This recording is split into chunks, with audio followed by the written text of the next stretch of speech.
You're watching TVC Nigeria, and this is an exclusive interview with the President-elect of the Federal Republic of Nigeria, General Muhammadu Buhari, who won the elections some weeks ago, and who will be taking over the affairs of the country officially in May from the outgoing President Goodluck Jonathan as a civilian leader, of course, after his ouster as a military head of state 30 years ago. First of all, congratulations to you, Your Excellency. Thank you very much. Right now, you had vowed never to go into politics in Nigeria. You did. And then you said that you would not contest again in Nigeria after losing 3 times at the polls. You also did. Now, can you tell us what your changing of your minds at this stages, really? Yes, I think the first question, if you are following my political antecedents, you would have known that it was answered by me personally in April 2002 when I joined partisan politics. On that date, I said that all myself and all those that were close to me, if were asked a year ago, that means even there 2000, whether I would be into partisan politics, I would say no. This was simply because of the way I found myself as a military head of state and what the government I led did to politicians of the Second Republic. So I thought I would never, participate in Nigerian partisan politics. But I think that thing should be a credit for me when people are accusing me of being rigid, stereotype and all that. If I can modify my thoughts, I think then people should give me a credit for that. The second question, I said I would not run an election. Again, I did. Yes, I could recall vividly what I said about the elections. I said that was the last time I will present myself as a candidate. But I said clearly that I will remain in partisan politics.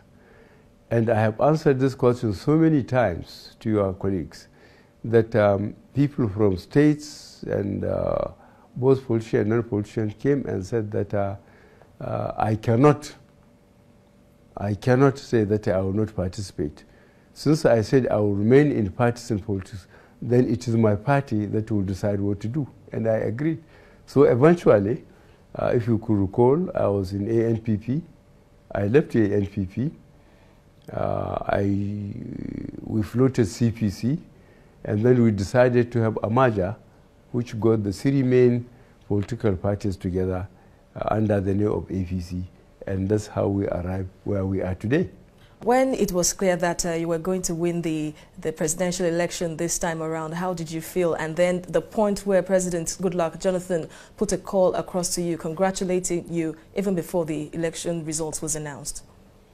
Yes, well, that was, I think it was a landmark in Nigerian political history. Firstly, for an opposition party, to successfully win an election against the incumbent party, which had been there for 16 years. And I think more significantly, what the president did by calling me before even the final tally and before the announcement of INEC and said that he's congratulating me for winning. That has, I thought, a remarkable statesmanship, and that stabilized the politics of this country. And I think he is going down into history for such, because from the extension of 6 weeks, I think many observers, and especially Nigerians, feel that the elections and the results are going to be controversial. But the president decided to cut it off by accepting what is practically on the ground. Talking about the APC, it seems that the coming about of the APC and the eventual victory of the party was somehow shaped by the approach, the new approach seen in the way it was carried out, a scientific approach, if I must say, carrying out a study to know how really to form a viable opposition. Could you tell us more about this? I think the role played by Chibisi Akande and Bola Ahmed Tinubu are really remarkable. Those who know Nigerian politics from independence now know that the ace card for political stability is always held by the Southwest. I have no problem, because I believe the Chief Obafemi Awolowo has cultivated a democratic system in the Southwest, and it remained there. And by some fabulous coincidence, as the three of us realized, Chief Akande, Tinubu, myself, and a number of others, that unless the opposition parties come together, there is nothing we can do with the ruling party, the PDP. Because for more than 10 years, they are dictating the terms. So the best thing is for the opposition parties to come together, because each one of us individually will be taken piecemeal and destroyed. But if we come together, we get the national spread, then we will be able to successfully deal with PDP. And thank God we have done it. There is mass exodus of PDP members to the APC, which many Nigerians somehow are becoming worried, saying that it's gradually giving the APC an image of an old wine in a new bottle. Are you not worried that this could affect the vision of the APC? I'm not worried, because as I have just explained to you in detail, APC is not a result of an impulsive decision by the leadership of the legacy parties. It is a deliberate, well-processed, well-documented, process that arrived at the APC. So whoever joins us, whether from the ruling party or non-committed politicians before, there is plenty of room for them. As long as they agreed to be part of APC, they can go back to their constituencies and start to establish themselves. It's not from top to bottom, it's from bottom to top. What factors now will you consider in choosing members of your cabinet? Well, that's again, the party has a lot of role to play there. But most importantly, I think we need seasoned technocrats, people of professional and personal integrity. There is so much mudslinging and accurate and inaccurate accusations of how corruption has eaten deep into the Nigerian system. We cannot afford to make a mistake. Those people who have been identified as incompetent and of doubtful personal and professional integrity, I don't think they will get a role into the cabinet of the APC. Now, you sold the change message to Nigerians and they bought it by voting you into office. Now, many Nigerians now, really, your supporters, they see you as a magician, sort of, expecting you to wave your magic wand and start making things happen once you get into office. Now, how soon can Nigeria start seeing visible results of the change message? I think from 1st of June this year, when we are sworn in, from the processes of picking ministers, as you said, then people will know that we are living to our manifesto's commitment. And I will ask the Nigerian political observers to please study our manifesto. It is not the Bible or the Quran, because you can't change the Quran. Whatever is there, you take it or you leave it. The same thing with most of the part of the Bible. So our manifesto was made by very, very experienced Nigerians. They took several months to arrive at it, but it's subject to modification.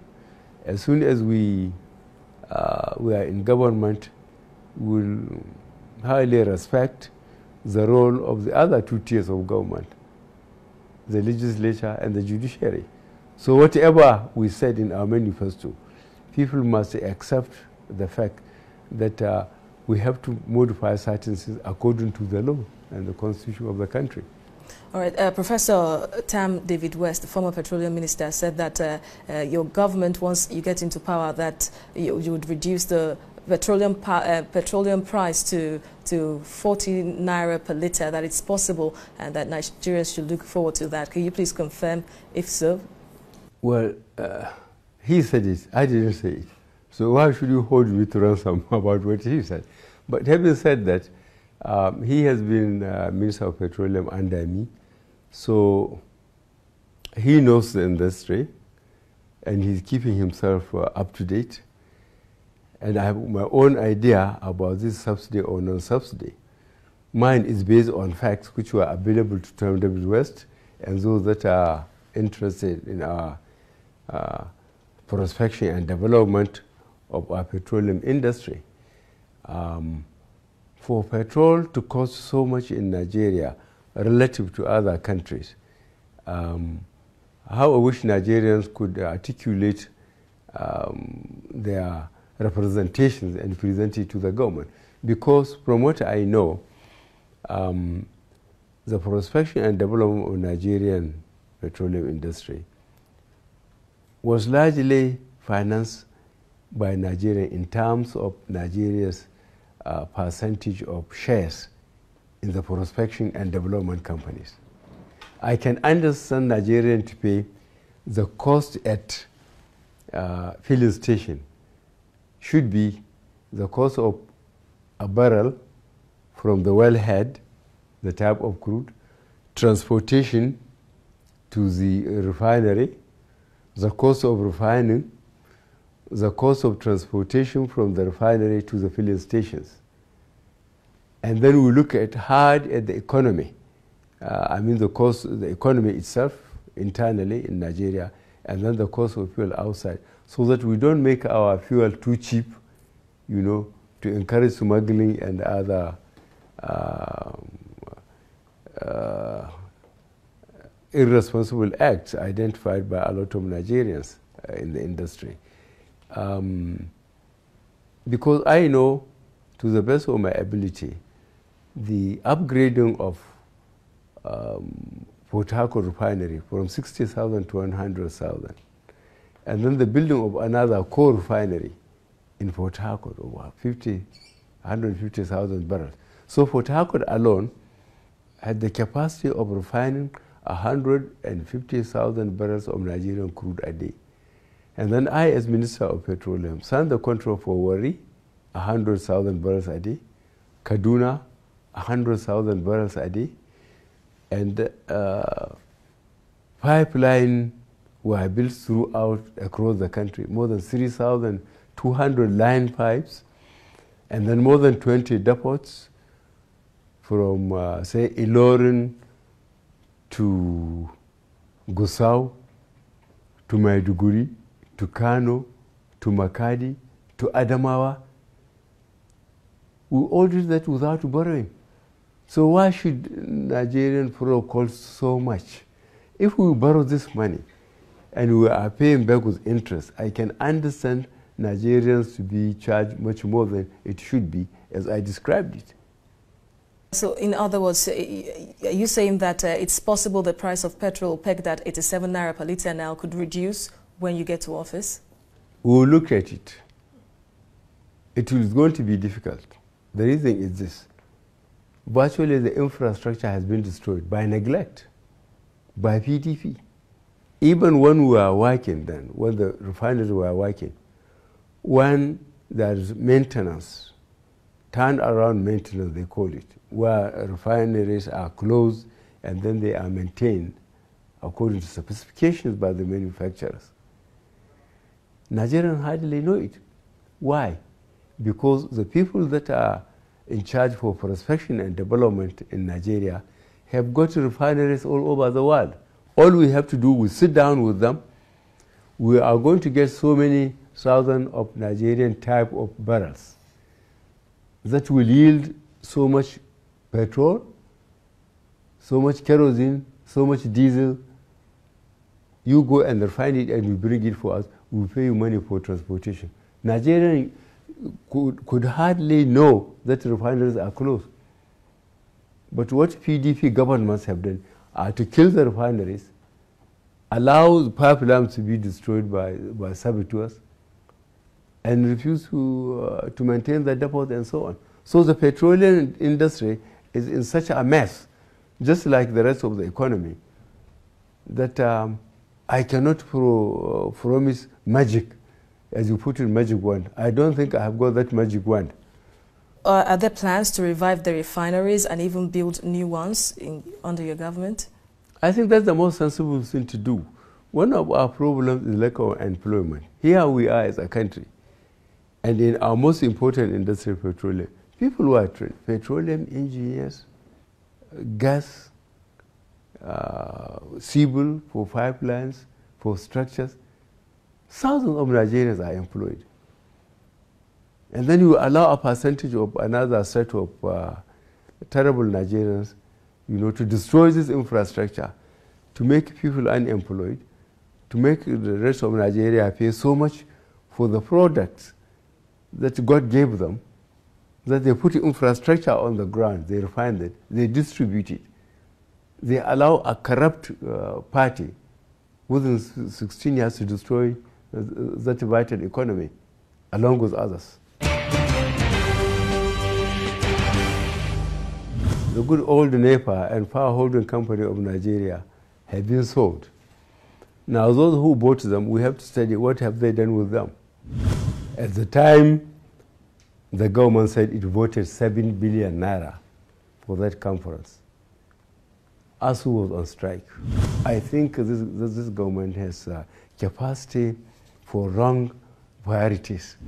We just have to block all loopholes, how people siphon public funds.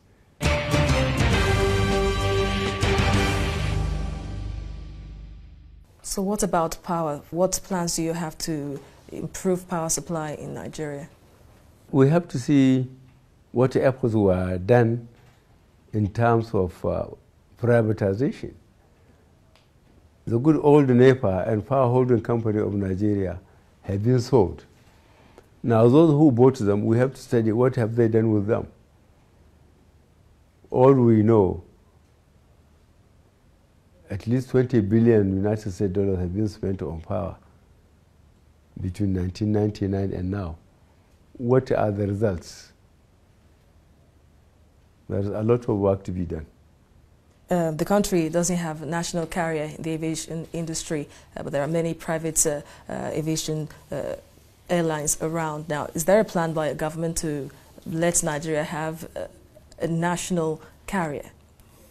I like to treat patriotism with a lot of economic sense and common sense. I think for Nigeria, railways is more important than airlines. Railways can be used by people from different levels, from cleaners in the office, to permanent secretaries, to the ministers, to the presidency. But airlines is for the elite. Mostly it's for the elite, those that can afford to pay. But my personal opinion, this is my personal opinion, I don't think the party has come up with its in their manifesto.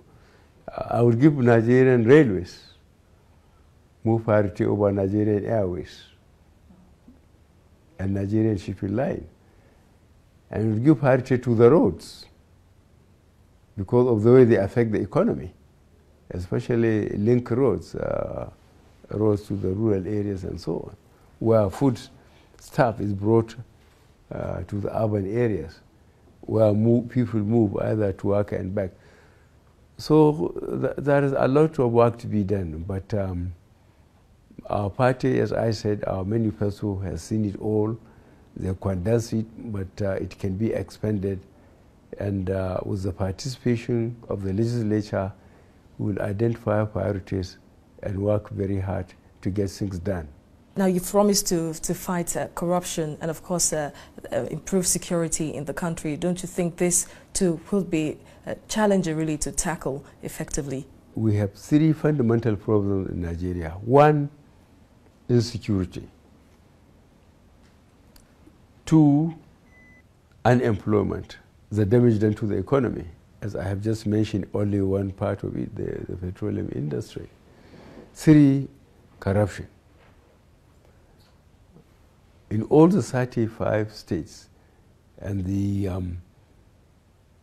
town hall meeting I had in Lagos, in Kano, in Abuja, I emphasized these 3 points.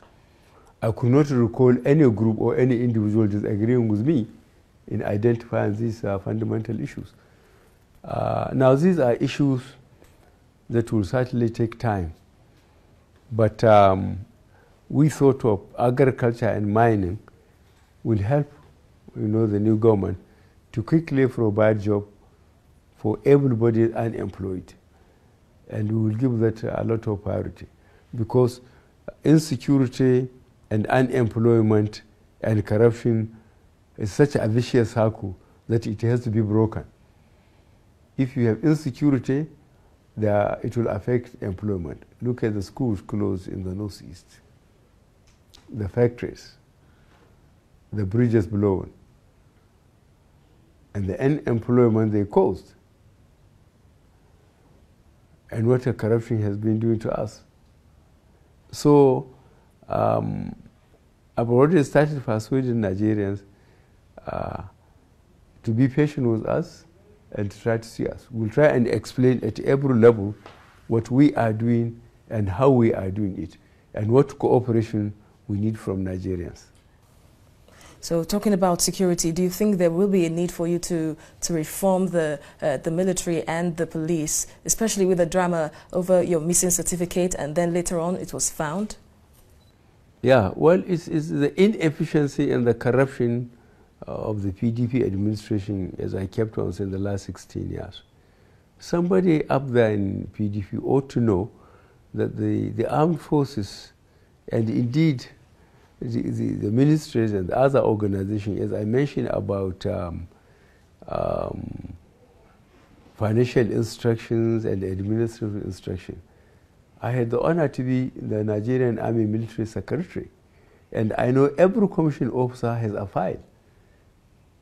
And that file was opened the day he was commissioned in the Nigerian Army, and it will be there until his death. So for somebody to say that my certificate is missing, that proves, how the system has been destroyed.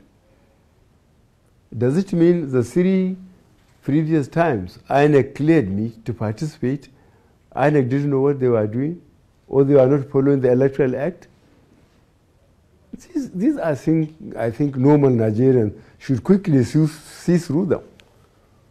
So would there be a reform? Would there be an investigation, especially into what went into your certificate getting missing? Well, they said it's no longer missing. So why should we waste so many funds and investigate it again? All right, so moving on from that. In any case, there's one damn good cartoonist. I can't remember in which paper. He said, well, they said Buhari's certificate is missing, but INEC has given him one. So if INEC has given me a certificate of winning the election, to hell with the certificate, that is with the military. All right, now Nigerians have so long been divided along ethnic and religious lines. Now, as a president of a united Nigeria, how will you move really to unite everyone in the country? It's security, economy, unemployment, and corruption. And Nigerians agreed with APC's identification of these problems. And there has to be a quick, systematic way of eliminating Nigeria from these problems. We thank God the result of this election across the country.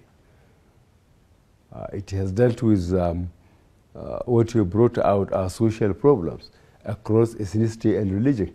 People just voted for APC, a party that promised them to make sure that Nigerians will have a fair deal during its rule in this country.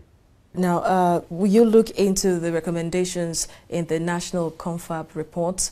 Well, frankly, I haven't studied it. I have a problem with that conference. My problem is this, if you could recall. At the time, the government said it voted 7 billion naira for that conference. ASU was on strike. And teachers on the tertiary institutions, polytechnics, were on strike. These strikes were at least for a whole academic year. I think a serious government, if they have 7 billion naira to throw about, will go and negotiate with ASU, and then the teachers organization or teachers unions of the tertiary institutions from polytechnics downwards, so that our children should remain in school. Even complement equipment, and other social facilities, for educational institutions. I was so much personally against that thing because the National Assembly is there. I believe the executive ought to have sent a memo to the National Assembly if they want a constitutional amendment. This is in line with the Constitution of 1999 as amended. Why go and take 7 billion that we could not afford when our children are on the streets? I think this government has capacity for wrong priorities that are hurting us as a nation. All right, so will your party now, which will be the ruling party at the center, intimidate or be hostile to opposition parties once in office? I'm talking about the PDP states. No, that will be against our manifesto. Our manifesto strengthens social justice. And somebody who promised social justice and put it in writing cannot come down around and promote injustice. We are going to provide social justice. People are going to get what they deserve, whether they are in opposition or in our party. What basically do you hope to achieve in your first 100 days in office?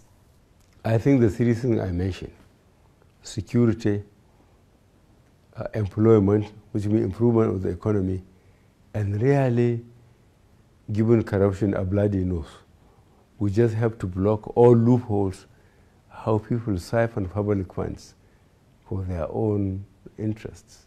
What plan do you have for the EFCC?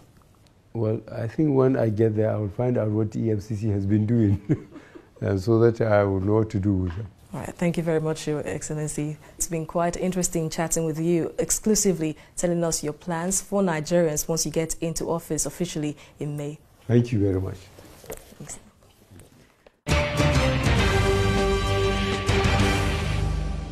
I'm Major General Muhammadu Buhari, GCFR, President-elect of the Federal Republic of Nigeria.